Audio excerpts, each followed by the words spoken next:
오늘은 피리를 보러도 춤추지 않는 세대라는 제목으로 말씀 전하도록 하겠습니다. 지난 시간 우리는 예수님께서 원하시는 인생에 대해서 살펴보았습니다. 예수님께서 세례 요한에 대해서 말씀하시기를 여자가 낳은 자 중에 가장 큰 자다라고 말씀하셨습니다.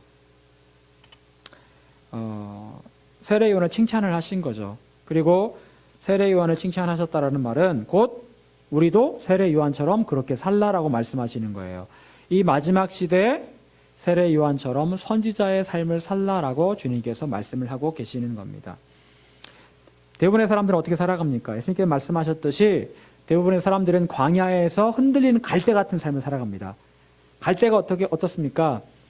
이리저리 흔들리잖아요. 바람에 흔들립니다. 마찬가지로 사람들은 그렇게 세상 풍조에 이리저리 흔들리며 살아갑니다. 그게 바로 사람의 인생이에요. 그리고 어떤 사람들은 화려하고 사치스러운 것들을 갈망하는 삶을 살아갑니다. 나도 저렇게 잘 살아봤으면, 나도 저렇게 부자가 되었으면, 나도 저렇게 권력을 잡아봤으면 하는 그런 삶을 갈망하면서 살아가고 있다라는 거죠. 하지만 주님께서 말씀하시는데 가장 훌륭한 삶은 세례 요한처럼 선지자의 삶을 살아가는 것이다 라고 말씀하십니다. 선지자의 삶, 어떤 인생입니까? 주님의 오심을 예비하는 삶이라고 말씀을 드렸습니다. 주님께서 다시 오실 겁니다. 재림의 때가 임박했어요. 그리고 주님의 오심을 준비하는 삶을 살아가는 선지자의 삶, 그것이 바로 가장 가치 있고 훌륭한 삶이라고 말씀을 드렸습니다. 저는 이 설교를 하고 난 다음에 지난 주간 이 설교가 과연 여러분들에게 도전이 되었을까라는 그런 생각을 해보았습니다. 여러분 어떠십니까? 도전되셨습니까? 예수님께서는 좁은 길과 넓은 길을 말씀하셨습니다. 좁은 길이 있고 넓은 길이 있는데 사람들은 그 둘 중에 한 길로 들어가는 거예요. 예, 넓은 길로 들어가지 않으면 좁은 길로 가는 거고 좁은 길로 가지 않으면 넓은 길로 가는 겁니다. 그런데 대부분의 사람들은 어디로 갑니까? 넓은 길로 들어가. 왜요? 거긴 넓잖아요. 그리고 남들이 다 가는 길이에요. 화려합니다. 편안합니다. 그런데 좁은 길은 남들이 가지 않고 불편한 길이에요. 제가 지난주에 이렇게 하만에 제가 그 칼럼에도 썼는데 칼럼 잘 읽어보세요. 신기한 일을 겪었으니까 칼럼 잘 읽어보세요. 하만에 이렇게 갔는데 아주 하만 쪽에서 저 창원시 진전면 있잖아요. 넘어가는 길이 있거든요. 그 고갯길이 대략 한 300m, 해발 300m, 400m 되는 것 같아요. 거길 넘어가는데 하만에서 가는 길은 굉장히 잘 닦여 있습니다. 왕복 2차선으로 잘 닦여 있는데 창원시 진전면 딱 넘어가니까 길이 굉장히 울퉁불퉁하고 좁은 길이더라고요. 그 길은 차가 딱 맞으시면 이렇게 어떻게 할 수 없는 그런 길이에요. 그런데 옆에는 낭떠러지거든요. 그러니까 굉장히 초보자들한테는 힘든 그런 길입니다. 그런데 거기에서 제가 어떤 차를 딱 맞닥뜨렸어요. 큰 차를. 이 나무를 싣고 하는 큰 차를 맞닥뜨렸거든요. 그래서 제가 어쩔 수 없이 뒤로 후진을 해서 옆에 절벽인데 후진을 해서 뒤로 이렇게 물러났는데 저는 사실은 별 이렇게 겁나지는 않았는데 옆에 탄 분들이 겁이 났던 것 같아요. 사실 저는 겁나지는 않았습니다. 후진하는 건 겁나지 않거든요. 어쨌거나 사람들은요 넓은 길로 가고 싶어 하지 좁은 길로 가고 싶어 하지는 않습니다. 불편하고요 남들이 잘 가지 않는 길이에요. 그 길 가서 보니까 별로 안 가더라고요. 사람들이요. 제가 본 차가 딱 3대밖에 없었습니다. 그만큼 좁은 길로, 그 길로는 아무도 가지 않더라는 겁니다. 좁은 길은 남들이 알아주지 않습니다.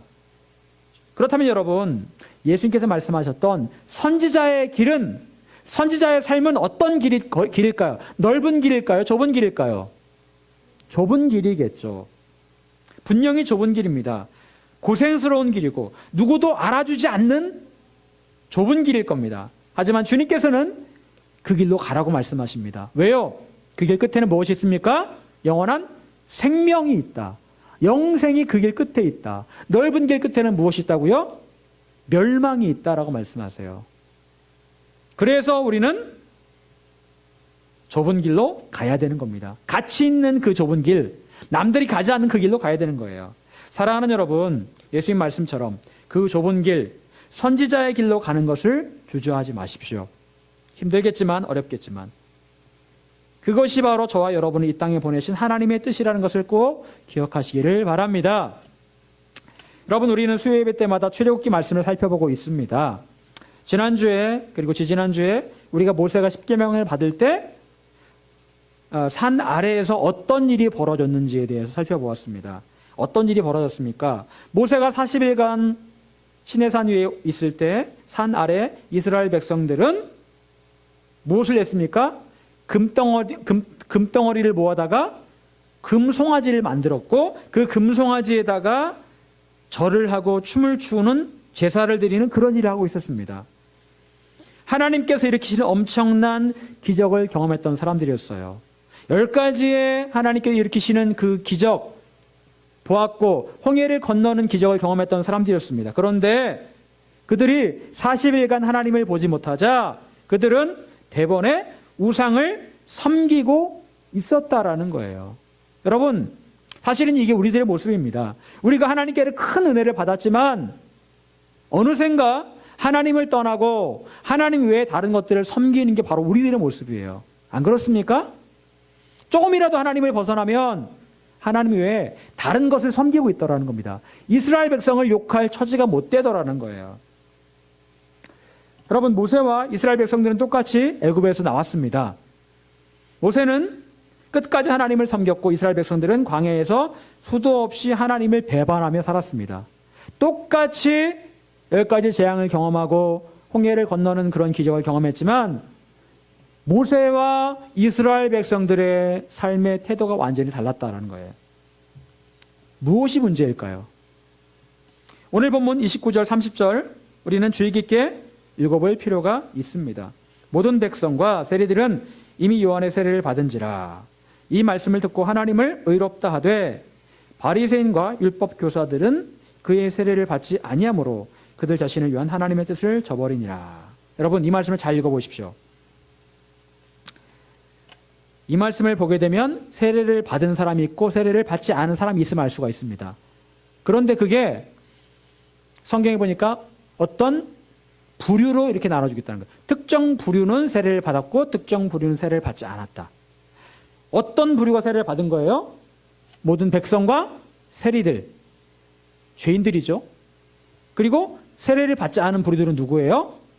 바리새인과 율법 교사들이 세례를 받지 않았다라는 겁니다. 이상하죠? 한 사람 한 사람 개인적으로 뭐 받느냐 받지 않느냐 이게 문제가 아니고요. 모든 백성들이 받고 세리들이 다 받았는데 바리새인들과 율법 교사들 그 부류들은 일체 세례를 받지 않았다라는 겁니다. 자, 그런데 또 보십시오. 세례를 받은 모든 백성들과 세리들은 하나님을 어떻게 인정합니까? 의롭다라고 인정했어요. 자, 그런데 그 뒤에 세례를 받지 않은 바리새인과 율법 교사들은 어떻게 합니까? 하나님의 뜻을 저버렸다라고 분명히 말씀하고 있습니다. 하나님의 뜻은 무엇이었을까요? 그들 모두가 다 바리새인이든 율법교사든 할 것 없이 모든 사람들이 요한으로부터 이 말씀을 듣고 회개하고 세례를 받는 게 하나님의 뜻이었습니다. 그리고 그 뒤에 오실 예수님을 영접하는 게 하나님의 뜻이었어요. 그런데 그들은 요한의 메시지를 듣지 않았고 세례도 안 받았고 하나님을 의롭다고 여기지도 않았고 하나님의 뜻을 저버렸다라는 거예요. 하나님의 그 원대한 계획에 그들이 스스로 그 원대한 계획을 발로 차버린 겁니다. 누구를 탓할 것 없이 본인들 스스로가 하나님의 뜻을 저버린 거예요. 그들은요, 어떤 사람들이었습니까? 율법적으로 완전한 사람들이었어요. 그들의 행동은 흠잡을 곳이 없었습니다. 금식하고 11조 똑바로 하고 기도하고 그런 사람들이었어요. 그런데 그들은 하나님의 뜻을 저버리고 있었습니다. 세례를 받지 않으므로 하나님의 뜻을 저버리고 나중에 예수님께로부터 어떤 소리를 듣습니까? 회칠한 무덤 같은 인생들아. 여러분, 무덤 안에는 뼈가 가득합니다. 얼마나 썩은 냄새가 진동하겠습니까? 그런데 그 무덤에 시멘트를 바른 거예요. 얼마나 깔끔합니까? 그런데 시멘트를 발라서 아무리 깔끔해 보인다 할지라도 그 속에는 썩은 시체가 가득하고 구더기가 가득한 그런 인생이라는 거예요. 그런 인생이 바로 바리새인들이라는 겁니다. 율법 교사들이라는 거예요. 겉만 번지르하면 뭐 하겠습니까? 속은 썩고 있는데. 여러분, 32절을 보게 되면 주님께서 이들을 향해서 얼마나 마음이 아프신지 이렇게 표현하고 계십니다. 32절 보니까요. 비유하건대 아이들이 장터에 앉아 서로 불러 이르되 우리가 너희를 향하여 피리를 불어도 너희가 춤추지 않고 우리가 곡하여도 너희가 울지 아니하였다 함과 같도다. 무슨 일입니까? 무슨 말입니까? 즐거운 일이 있어서 같이 춤을 추자고 피리를 불었습니다. 아무도 춤추지 않아요. 예수 믿으십시오. 아무리 외쳐도 반응이 없어요. 여러분, 제가 아침마다 삼계사거리 전도를 나가는데 전도를 나눠줘도 반응이 없고요. 툭 치고 가는 사람도 있고 전혀 이렇게 마치 무슨 벌레 보듯이 보는 사람도 있고요. 그래요. 반응이 없어요. 반응이. 예수 믿으라고 해도 반응이 없어요. 사람들이요. 여러분, 왜 그럴까요? 왜 그들에게 예수 믿으라고 해도 반응이 없고 오늘 말씀처럼 피리를 불어 춤추지 않고 울어도 아니 곡을 해도 아이고 곡을 해도 아무도 우는 사람이 없을까요? 왜 그럴까요? 이유가 뭐예요? 마음이 강팍해졌기 때문에. 발음도 어려워요. 강팍. 옛날 성경에 강팍해졌다라는 말은 그렇게 말씀하고 있는데 이 말은 다른 말로 말하면 요즘 성경으로 보면 완악하다, 고집이 세다라는 말입니다. 완악해졌기 때문에, 돌덩이처럼 완악해졌기 때문에 아무리 피리를 불어도 춤추지 않고 곡을 해도 울지 않고 복음을 전해도 반응이 없다라는 겁니다. 특히나 이 지역 사람들이 더 그런 것 같아요. 더 그래요. 더. 이 지역 사람들이 더 마음이 강팍합니다. 제가 볼 때는 부족함이 없는 것 같아요. 이 지역 사람들은요. 잘 살아요. 진짜로요. 이 주공아파트도 세상에 주공아파트 2억 2천인 데가 또 어디 있겠습니까? 주공아파트 그렇게 비싼 데가 어디 있어요, 세상에. 2억 2천이에요. 요 앞에 있는 빌라 가보셨습니까? 기본 차가 다 그랜저예요. 기본이 그랜저예요, 여기는 차가. 잘 삽니다, 진짜로요. 잘 살기 때문에 부족한 게 없는 거예요. 여기 왔다 갔다 운동하는 사람들 보세요. 얼마나 부족함이 없어 보입니까? 진짜로 삶에 어떤 찌든 그런 것들이 없는 것 같아요. 부족함이 없어요. 그러니까 아무리 예수 믿으라고 해도 반응이 없는 거죠. 내가 왜 예수 믿어? 나 괜찮은데? 나 부족함 없는데? 여러분, 그런데 아무리 겉으로 볼 때 부족함이 없어 보인다 할지라도 영적으로 그 마음이 강팍한 사람, 그것은 바로 오늘 말씀에 나와 있는 것처럼 피리 불어도 춤추지 않는 그런 세대라는 겁니다. 바로 그런 사람들이 바로 바리새인들과 율법 교사들이라는 거예요. 여러분, 세례 요한의 메시지는 어떤 메시지였습니까? 회개하라는 메시지였어요. 회개하라. 그 메시지는 모든 사람들에게 똑같이 들려진 메시지였습니다. 모든 백성, 세리, 바리새인, 율법교사 똑같이 이 메시지를 세례 요한이 선포했을 겁니다. 자, 그런데 이 메시지를 듣고 회개하는 사람들이 있는 반면 바리새인들과 율법교사들은 회개하지 않고 세례도 받지 않았습니다. 문제는 그들의 완악하고 강팍한 마음 때문이었습니다. 도대체 무엇이 그들을 그렇게 만들었습니까? 그것은 바로 인간적으로 잘난 바리새인과 율법 교사라는 허울을 그들이 벗어 던지지 못했기 때문에 그래요. 그들 안에는 허울이 있었습니다. 허울. 예수님께서는 이 땅에 하나님의 아들이시며 메시아로 오셨습니다. 하지만 그분은 이렇게 말씀하셨습니다. 인자가 온 것은 섬김을 받으려 함이 아니라 도리어 섬기려 하고 자기의 목숨을 많은 사람의 대속물로 주려 함이니라. 예수님께서 왜 오셨다고요? 섬기기 위해 오셨다라고 말씀하세요. 실제로 예수님께서는 제자들의 발을 씻겨주셨습니다. 섬김의 본을 보여주셨어요. 이와 같이 너희도 다른 사람을 섬겨라 라고 말씀하셨습니다. 그런데 바리새인과 율법교사들이 다른 백성들처럼 죄인 세리들처럼 요한 앞에 가서 세례를 받으려면 어떻게 됩니까? 무릎을 꿇어야 되죠. 세례 받는데 무릎 안 꿇고 어떻게 세례 받습니까? 무릎 꿇어야 되고 그때는 침례였으니까 물속에 푹 잠겼다 나와야 돼요. 무릎을 꿇고 세례 받는다라는 것, 보잘것없는 세례 요한에게 용납될 수 없는 일이라고 생각을 한 겁니다. 나 잘난 사람인데 내가 그렇게 자존심이 허락하지 않는 거예요. 여러분, 죄송한 말이지만 은혜 받기 제일 어려운 사람이 누군 줄 아십니까? 목사님들이 제일 은혜 받기 어려워요. 정말 목사로서 죄송한 말이지만 목사가 은혜 받기 제일 어렵습니다. 목회자들이 은혜를 받기 위해서는요, 일반 목회자보다 훨씬 목회적으로 성공한 사람이 설교나 강의할 때, 나보다 나은 사람이 설교하면 은혜를 받아요. 그런데 나랑 비슷하거나 나보다 못한 사람이 설교하면 은혜 못 받아요. 팔짱 끼고 앉아가지고 저러면 안 되지, 저게 맞는 말이야? 이렇게 말합니다. 미안하지만 그래요. 미안한 말이지만 정말 저를 비롯한 많은 목회자들이 정말 교만합니다. 많은 목회자들이요, 섬김받기를 좋아하고 그리고 섬김받는 걸 당연하게 생각합니다. 누가 대접하는 걸 당연하게 생각을 해요. 나의 것을 쓰는 것은 인색합니다. 다른 사람의 것을 받는 것에는 익숙한 것이 현실이에요. 여러분, 왜 대형 교회들이 가정교회를 안 하는지 아십니까? 가정교회를 한다는 것은요, 목회자가 스스로 섬기는 자가 되겠다는 그런 마음이 있어야 되는 거예요. 가정교회를 시작할 때는요, 저희 가정에서 했던 것처럼 목회자의 가정을 오픈하면서 먼저 목회자가 그런 원형 목장을 해야 돼요. 그걸 해야 되거든요. 근데 그게 쉽지 않아요.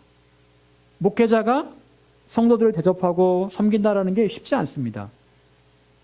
나의 삶을 오픈한다라는 거 쉽지 않습니다. 나 부족합니다. 나 연약합니다. 나도 똑같은 사람이에요. 나도 이런 기도 제목이 있습니다. 라고 그렇게 오픈해야 되잖아요. 가정교회는요. 목회자도. 그게 쉽지 않거든요. 목회자는요, 그런 척, 있는 척, 거룩한 척, 그렇게 해야 된다고 생각을 하는 거예요. 그러니까 가정교회 하기 힘든 거예요. 근데 주님께서 말씀하신 것은요, 분명히 말씀하셨는데, 섬기는 자라 되라고 말씀하셨어요. 섬기는 자가 되라. 섬긴다라는 것은요, 결국 나의 모든 삶을 오픈하는 것을 다 포함하는 거예요. 있는 척, 흉내내지 않아야 되는 거예요. 그게 안 되기 때문에 큰 교회들이 가정교회를 하지 못하는 겁니다. 여러분, 예수님께서는 섬기는 사람이 되라고 말씀하셨습니다. 그리고 섬김의 본을 보이셨어요. 하지만 우리 모두의 현실은 그렇지 않습니다. 우리는요, 섬기기를 싫어합니다. 불편해해요. 누가 날 알아주면 괜찮은데 알아주지 않으면 불편합니다. 나의 자존심이 허락하지 않는 일이라고 생각을 합니다. 오늘 말씀에 나오는 바리새인과 율법 교사와 다를 바 없이 거드름 피우면서 그냥 비판하고 평가하고 비난하기 바쁜 것이 우리 자신의 모습이에요. 여러분, 오늘 말씀을 통해서 분명히 알 수 있듯이 하나님의 뜻은 바리새인들과 율법 교사들도 모두 요한의 메시지를 듣고 회개하고 세례를 받는 일이었어요. 그것이 바로 하나님의 뜻이었습니다. 하나님의 계획이었어요. 그런데 그들을 위한 하나님의 그 위대한 그 계획을 그들 스스로 차버린 거예요. 누구의 탓도 아닌 바로 자신의 탓입니다. 저는 전도할 때 이 사람이 전도지를 받든 안 받든 예수 믿으라는 그 메시지를 듣든 안 듣든 전도합니다. 저는 전도해요. 받든 안 받든 그건 그 사람 몫이에요. 저는 전했을 뿐입니다. 나중에 하나님 앞에서 할 말 있을 거예요. 하나님, 저 전했습니다. 전도했어요. 예수 믿으라고 했습니다. 근데 그 사람이 발로 찾는 걸요? 할 말이 있어요. 본인의 몫인 거예요. 여러분은 어떤 사람이십니까? 하나님께서 여러분을 위한 계획과 뜻을 가지고 계신데 여러분은 그 하나님의 뜻에 어떤 반응을 보이고 계세요? 세리와 모든 백성들처럼 그 뜻에 순종하고 있습니까? 아니면 바리새인과 율법 교사들처럼 마음이 강팍해져서 고집만 부리고 있지는 않은가? 발로 차버리고 있지는 않은가? 하나님 뜻이 여기 있는데 그걸 발로 차버리고 있지는 않은가? 바리새인과 율법 교사들 겉은 얼마나 번지르한 사람들입니까? 남들이 존경하는 직업과 명성을 가진 사람들이었어요. 하지만 그들의 실상은 멸망으로 속히 가는 사람들에 불과합니다. 늘 강조하지만 교회 다니는 모든 사람들이 천국 가는 거 아니에요. 아니, 교회는 다니지만 지옥으로 가는 사람들이 훨씬 더 많을지도 모르겠습니다. 미안하지만 그래요. 아무리 겉으로 번지르하게 살아도, 예수 믿는 사람처럼 살아도, 그럴듯하게 살아도 하나님의 뜻을 저버리고 살아간다면 결국 지옥에 가고 말 겁니다. 주님께서 찾으시는 사람은 겉만 번지르한 사람이 아니에요. 겉이 비록 초라해도 하나님의 뜻을 알고 순종하는 사람들입니다. 그렇다면 우리는 어떻게 바리새인과 율법 교사들처럼 하나님의 뜻을 저버리는 삶이 아니라 하나님의 뜻에 합당한 삶을 살아갈 수 있을까요? 첫째로, 어린아이와 같은 마음을 가진 지혜자가 되어야 합니다. 어린아이 같은 마음을 가진 지혜자가 되어야 한다. 오늘 보면 35절은 이렇게 말씀하고 있습니다. 지혜는 자기의 모든 자녀로 인하여 옳다함을 얻느니라. 무슨 말인지 모르시겠죠? 이 말을 현대어 성경으로 풀면 이렇습니다. 하나님의 지혜는 그것을 받아들이는 사람에 의해서 옳다는 것이 입증된다. 무슨 말입니까? 지혜가 있어요. 똑같이 말씀이 딱 떨어집니다. 그런데 어떤 사람에게는 그게 지혜가 되고 어떤 사람에게는 지혜가 아닙니다. 무엇에 의해 결정된다는 거예요? 그 사람 자신이 그거를 받아들이면서 옳다라고 인정을 하면 그게 지혜가 되는 거예요. 그것이 그 사람 받아들이는 사람이 그거를 받아들이면 지혜가 되는 거고, 받아들이지 않으면 지혜가 되지 않는 거예요. 무슨 말씀 이해 가시죠? 똑같이 말씀을 전합니다. 회개하라! 천국이 가까이 왔느니라! 예수님이 구원받으라! 전했습니다. 세례 요한이. 어떤 사람은 받아들였습니다. 그 사람에게 지혜가 된 거예요. 어떤 사람은 받지 않았어요. 바리새인에서 율법교사들은. 그 사람에게는 그게 미련한 게 된 거예요. 미련한 거예요. 미련한 거. 성경은요, 귀 있는 자는 성령이 교회들에게 하시는 말씀을 들을지어다라는 말씀을 기록을 하고 있습니다. 귀가 있으면 들으라는 거예요. 똑같은 말씀을 전합니다. 그런데 귀가 있는 사람은 그걸 듣고 취하라는 겁니다. 영적으로 귀가 뚫려 있는 사람은 들으라는 거예요. 하지만 영적으로 귀가 막힌 사람은 아무리 외쳐도 미련한 소리에 불과한 거예요. 그건 누가 관여할 수 있는 문제가 아니라 본인 스스로의 문제라는 겁니다. 여러분, 바리새인들과 율법 교사들이 처음부터 그랬을까요? 아마도 제가 볼 때는 처음부터 그러지는 않았을 것 같아요. 신학교에 들어가는 사람들이요, 처음에는요 정말 뜨거운 마음으로 신학교를 들어갑니다. 진짜 뜨거운 마음으로. 그런데 점점 변질이 되더라는 거예요. 아마도 바리새인들과 율법 교사들은 처음에는 안 그랬을 겁니다. 지난주 수요예배 시간에 말씀을 드렸듯이 하나님께서 이스라엘 백성들을 보시면서 뭐라고 말씀하십니까? 저들이 부패했다라고 말씀하세요. 부패했다. 무슨 얘기예요? 썩었다라는 거예요. 썩었다. 여러분, 원래부터 썩었습니까? 아니에요. 처음에는 괜찮았습니다. 싱싱했어요. 건강했어요. 그런데 점점 썩는 거예요. 점점 냄새가 나고 파리가 끓는 썩은 마음을 가진 사람이 되고 마는 거예요. 문제는요, 본인 자신은 내 마음의 영적인 상태를 전혀 모르고 있다는 겁니다. 남들이 볼 때는 썩었는데, 부패했는데 나는 자신을 몰라요. 예전엔 참 겸손했는데, 하나님 사랑했었는데 어느샌가 지극히 교만해졌고 하나님보다 돈을 더 사랑하게 된 사람들이 얼마나 많은지 모릅니다. 마음이 그렇게 부패한 거죠. 여러분, 우리는 이렇게 변질될 수 있습니다. 우리의 마음은 그렇게 부패할 수 있어요. 나도 모르는 사이에 영이 그렇게 썩고 교만해질 수 있는 거예요. 옛날에는 말씀을 들으면 가슴이 뜨거워지고 기도만 해도 눈물이 났는데 어느 순간인가 말씀을 들어도 가슴이 차갑고 눈물이 말라버려서 언제 내가 눈물을 흘렸는지 기억도 안 나. 그렇게 되더라는 겁니다. 옛날에는 주기도문으로 기도만 해도 눈물이 났는데 지금은 아무리 기도하자고 해도 기도가 안 나오는 거예요. 여러분, 그렇다면 어떻게 나는 참된 지혜의 사람이 될 수 있을까?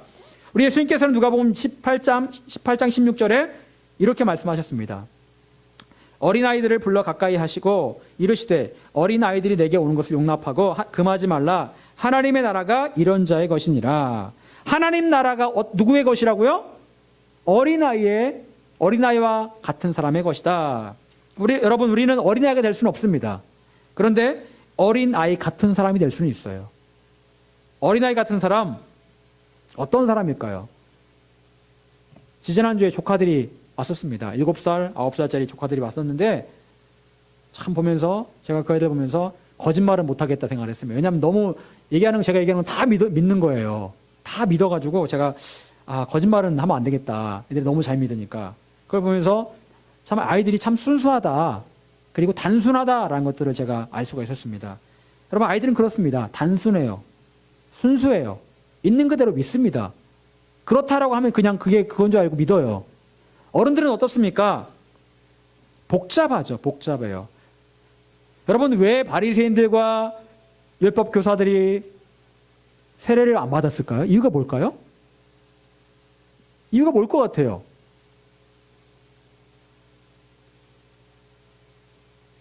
바리새인들과 율법 교사들은 많이 배운 사람들이에요. 세례 요한 많이 배웠을까요? 많이 못 배웠어요. 보잘것없는 사람이에요.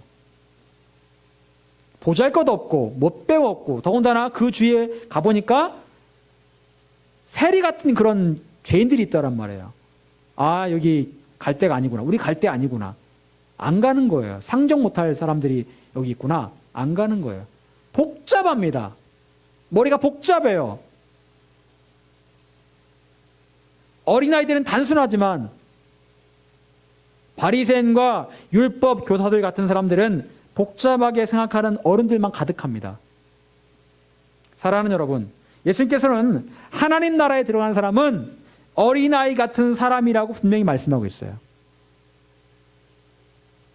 여러분, 어떤 사람이십니까? 어린아이 같으세요? 어른 같으세요? 어린아이 같으세요? 어른 같으세요? 하나님 앞에 최소한 우리는 어린아이 같아야 되는 거예요. 어린아이 같아요. 단순해야 되고요. 무엇을 말해도 다 믿어야 되는 거예요. 근데 점점 우리는 믿지 못하게 되었습니다.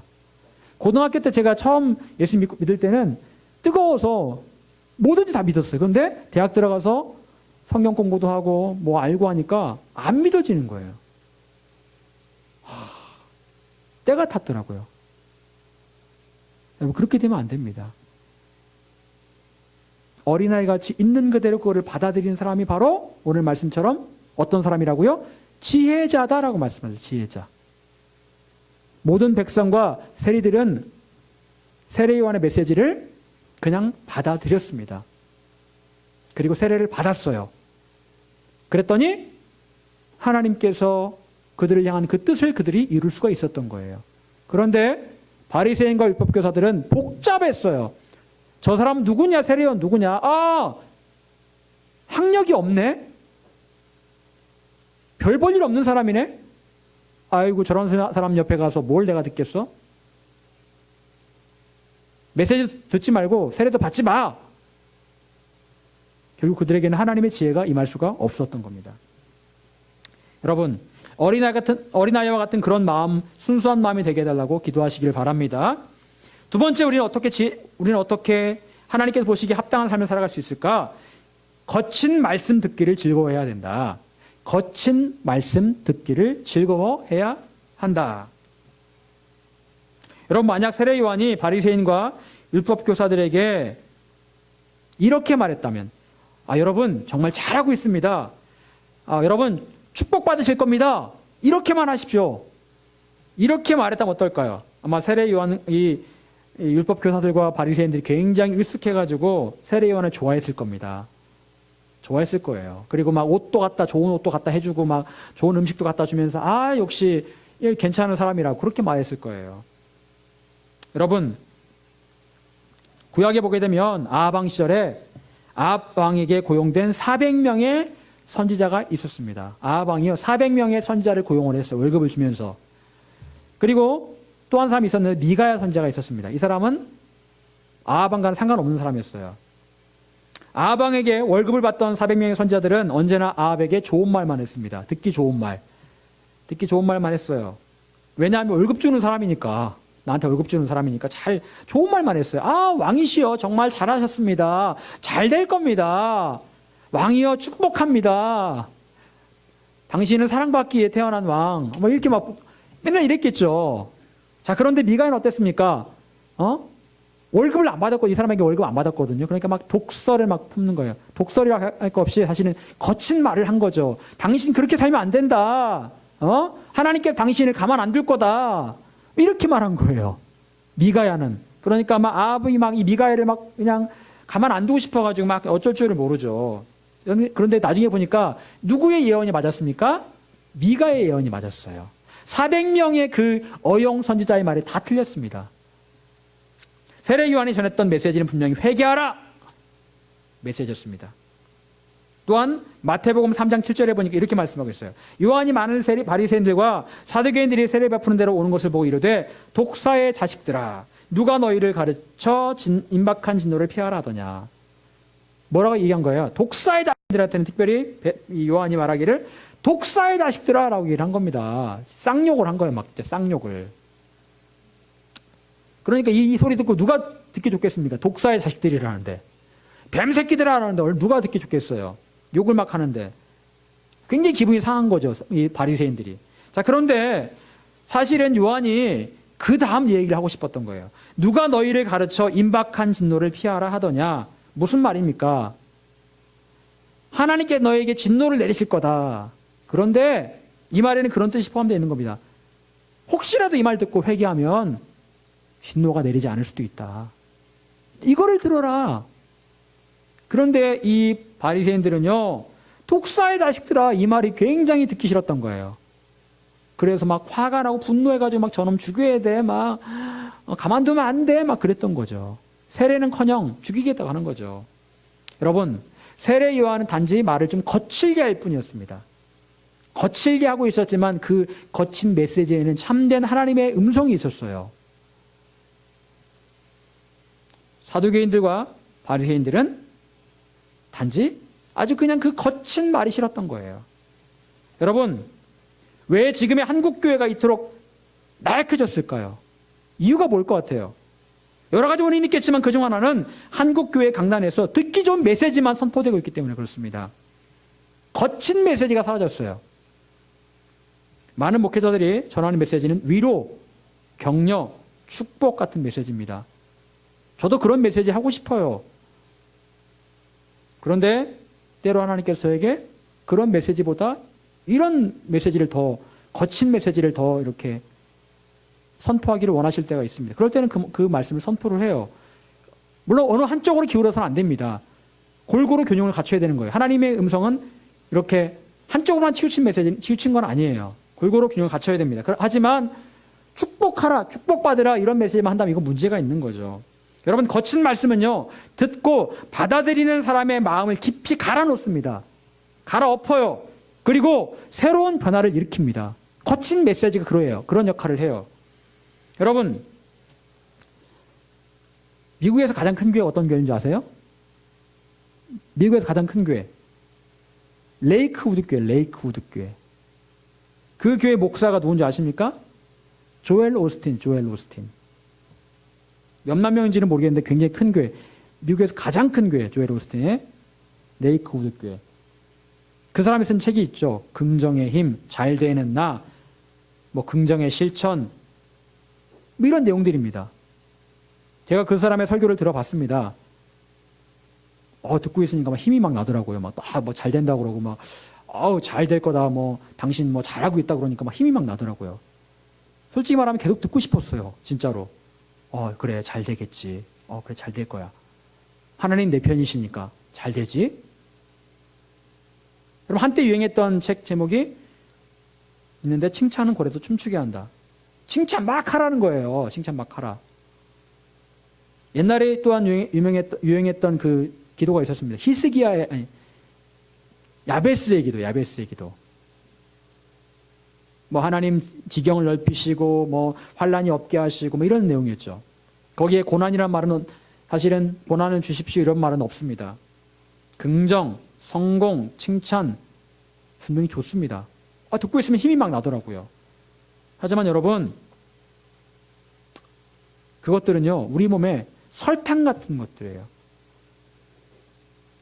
설탕만 먹는다면 어떻게 되겠습니까? 우리 몸은 단 걸 반겨요.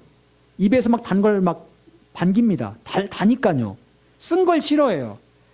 요즘 TV 프로에 나오는 요리 프로가 많이 나오잖아요. 근데 요리 프로에서 음식이 맛이 없으면 뭘 넣으라고 그래요? 설탕 넣으라고 그래. 설탕을 셀에 부으라고 그래요. 맛있어진다고. 떡볶이 설탕 얼마나 많이 넣는지 아세요? 여러분, 설탕으로 맛을 만들어내라라고 말합니다. 하지만 단 거는요, 입에는 달지만 몸에는 해롭습니다. 설탕은요, 면역력을 떨어뜨립니다. 암세포가 설탕을 먹고 자란대요. ADHD가 단 걸 많이 먹어서 생기는 거래요. 똑똑한 아이를 바보로 만드는 게 설탕이랍니다.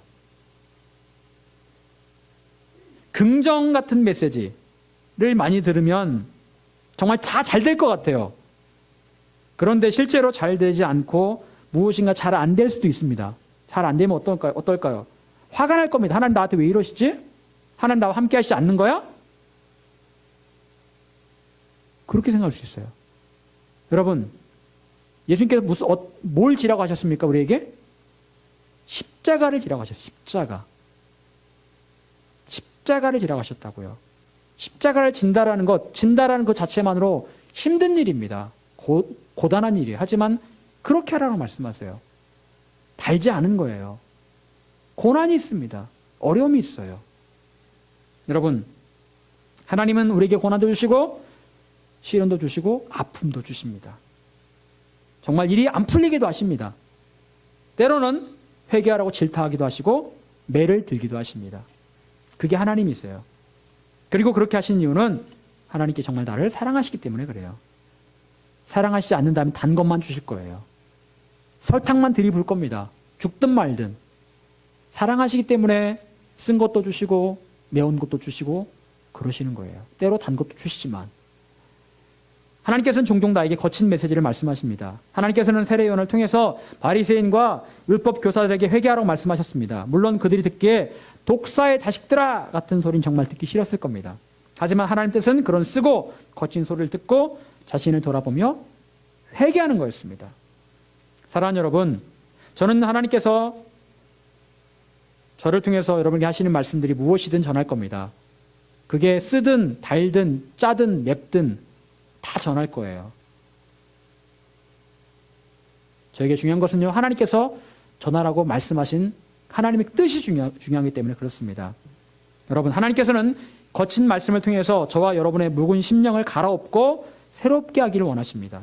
거친 말씀을 싫어하고 곱고 달기만 한 말씀을 듣고자 한다면 그 사람은 결국 영적인 병에 걸리고 말 겁니다. 그리고 결국 멸망으로 갈 수밖에 없을 거예요. 사랑하는 여러분, 하나님께서 여러분에게 주시는 말씀이 무엇이든 듣고 받아들이고 여러분의 삶에서 소화하시기를 바랍니다. 그렇게 할 때 우리는 생명의 길로 나아갈 수 있게 될 겁니다. 바라기는 하나님께서 여러분을 통해서 이루시고자 하는 그 하나님의 뜻이 여러분이 온전히 말씀을 받음으로 그 뜻이 아름답게 이루어지시기를 간절히 축원합니다.